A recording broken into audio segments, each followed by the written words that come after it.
next Sunday, Christ Church Baptist will end its ministry with a consensus that they have run their course, lived out the fullness of the gospel in one community as best they could. Was that fledgling church a failure? Oh no.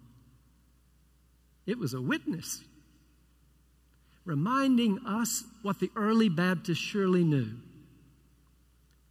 Not every calling has to last forever. Thank God. Don't start with the question of whether your church is thriving or declining, growing or dying. Begin by asking whether you have a witness in the world, a call to conscience worth pursuing, whether the initial endeavor lives or dies. William Sloane Coffin was right. Let's risk something big for something good, wherever it takes us. We are, after all, an audacious community, we Baptists, with a checkered past and an uncertain future, knit together as our forebears said it. People never really joined us easily, it seemed. These days I think often about Anne Hasseltine, who was a student in New England's Branford Academy in the early 1800s and read Jonathan Edwards' monumental work, History of the Work of Redemption, and decided she had to be a missionary. But she was a woman. Can I say that again? But she was a woman. And they weren't sending women out on those global endeavors. So she looked around for a husband who'd help her get there.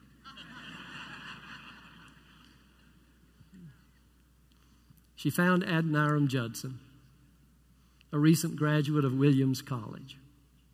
They married in 1812 and immediately set out for India as congregational missionaries. On the boat, they studied the Greek New Testament together and became Baptists. An act so scandalous that Anne hurriedly wrote to a congregational friend, "Can you, my dear Nancy, still love me? Still desire to hear from me when I tell you I have become a Baptist?" Of their method, she said, "We procured the best authors on both sides, compared them with the Scriptures, examined and re-examined the sentiments of Baptists and Paedo-Baptists, baby baptizers, and were finally compelled from a conviction of truth to embrace the former. Thus, my dear Nancy, we are confirmed Baptists, not because we wish to be." I'm going to wait on you all. But because truth compelled us to be. We have endeavored to count the cost and are prepared for the many severe trials resulting from this change of sentiment. And there was a cost. The Judsons went to Burma and began a new mission there, ever in need of funds, friends, and protection from hostile governments. He was arrested and imprisoned. She bribed the guards to get him food and medicine. He was released, finally. She died in childbirth in 1826 at the age of 37. 5 years ago this summer, I had dinner at the Baptist World Congress with the president of the Baptist Union of Burma, Myanmar, who described himself as the spiritual great-great-great-grandson of the Judsons. Not all Anne's children were stillborn. 21st century children of God get it too, thank God. 2 years ago this summer, I was preaching up at First Baptist Church, Asheville. You all heard of it? And the text had to do with Jesus and eschatology. And I had done some study on millennialism and brought that into the pulpit. And so in the middle of the sermon, I just got caught up, and before I knew what I was even saying, I just said, well, if the rapture comes and I'm still on this earth, I'm not going. I'm going to hold on to a tree.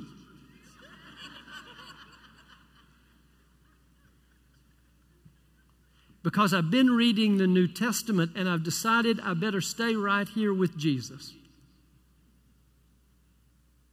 who told that story about the one lost sheep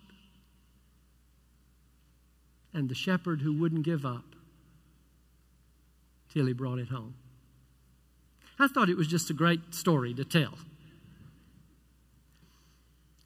And when you stand at the front and people come and shake hands, and a bunch of people gave me fits for trashing premillennialism. God bless them. It was a great exchange. Loved it. But at the very end of the line, God's truth, there was a gangly kid who was probably 16 or 17 who just stood around and waited. And he came over and he shook my hand and he said, well, I liked your sermon. And can I ask you a question? I said, what? He said, would it be okay if I stayed here with you and Jesus till the last one got home? I cried all the way back to Statesville. My God, I thought, speaking theologically,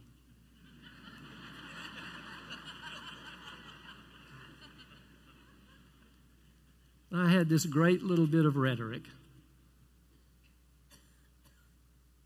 And the kid came, and now I got to stay.